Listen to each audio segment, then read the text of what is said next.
Ako. O, sige. Hindi pa ba tayo tapos, Kuya Albert? Marami pa tayong tatim. Bukas na. Bukas na. O kasi may ano pa dyan. Mga 2 linya pa siguro to ng kakasya. Dalawa. Ano Mga 2 o 3 linya pa to. Siguro bukas na, Kuya Albert, no? Oo, bukas na. At medyo madilim na masyado. Mamaya pagtanim natin dito, may tumuklaw sa atin na ahas. Madilim. Sige. Ayan po. Enjoy lang po natin yung tunog. Yung tunog po ng mga... Ano yan? Kulisap? Ano bang mga ano yan? Kulisap? Ibon ba yan? Yung tumutunog?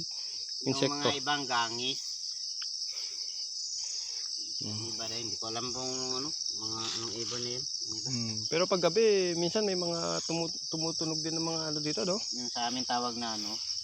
Tungkago, kwago. Oo, kwago. Oh, may kwago nga rito. Ganyan kadilim dito. Bukas check natin. Na. May ingat ka dito, sir. May nylon. Oh. Itong ano natin, bonfire natin na walang fire. Pero maraming may baga, no? Para to sa mga tuod eh.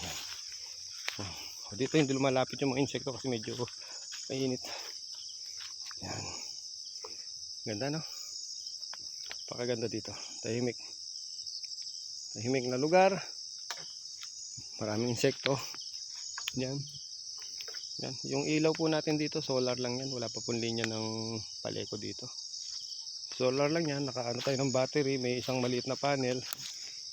Merong ano, parang monitor ng charger. Ayan, naiilawan niya. Yun yung ating kusina. And then, ito namang ano na to ay solar naman yan na may solar light. Yan. Punta na po tayo dito sa ating kubo. Kasama si Kuya Albert yan. Ito po yung ating parang baon natin lahat yung ano, Kuya Albert ah. Lahat ng insekto ah. Sumama rin sa atin dito. Yan. Ayan, may tunog na naman na mga yan. Tunog na mga kulis. Diba? Yan. Ganda. Sige. Kaya po, dito ulit tayo. Pahinga na tayo. Maraming salamat po.